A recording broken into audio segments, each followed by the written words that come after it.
There's no sugarcoating it, 2020 was a rough year. There was the novel coronavirus, obviously, and the lockdowns, and the masking and social distancing, and let's not forget the gladiator-esque battles over toilet paper. It was also a rough year because of the people we lost. NBA legend Kobe Bryant, Memphis civil rights icon James Netters, and George Floyd, to name a few. But it wasn't all bad. People rose to the challenge of 2020 in spectacular ways. We came together to build hospitals, create vaccines, and support each other through the pandemic.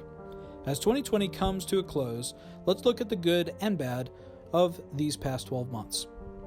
Like a disease-infested Chinese bat out of hell, the novel coronavirus known as COVID-19 was already traveling rapidly at the start of the year. Then, on March 8th, the virus finally arrived in Memphis. As the virus spread in the weeks that followed, local mayors declared states of emergency and began shutting down non-essential businesses in a desperate attempt to prevent the virus from overrunning local hospitals. And it worked. Overnight, usually busy streets were emptied, stores were closed, and many of us rediscovered the joys of working from home in pajamas. It was a strange time. But the results are clear. Instead of the thousands of deaths predicted if the county did nothing, the county has only seen roughly 750 deaths as of mid-December. Masking and social distancing orders have played a role as well, of course, according to local health officials. In the wake of shutdowns, Memphis and other large metros across the country began seeing an alarming increase in homicides, possibly as a result of more anxiety and stress because of the pandemic. The totals are staggering, piling grief on top of more grief.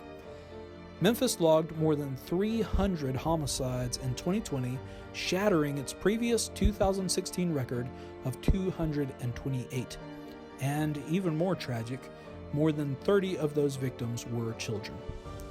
As if all of this wasn't enough to process, George Floyd, an unarmed black man, died in the custody of Minnesota police in May. The viral video of a white officer kneeling on his neck, contributing to his death, sparked national outrage.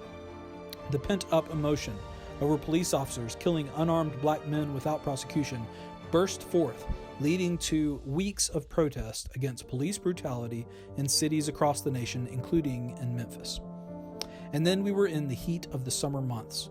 Businesses were allowed to reopen gradually, even as COVID-19 cases began spiking at the end of July. The big question was whether schools should reopen for in-person learning in the fall. Most schools said yes. Shelby County schools said no. Memphis sports fans got some good news in September.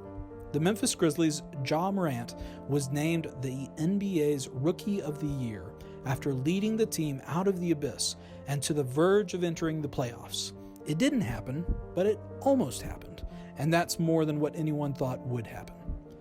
In the November presidential election, Joe Biden, the former Democratic vice president, defeated President Donald Trump, easily carrying Memphis in the process.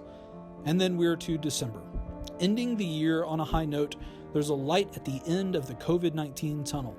2 vaccines are coming, and one of the main companies doing the delivering is Memphis-based FedEx.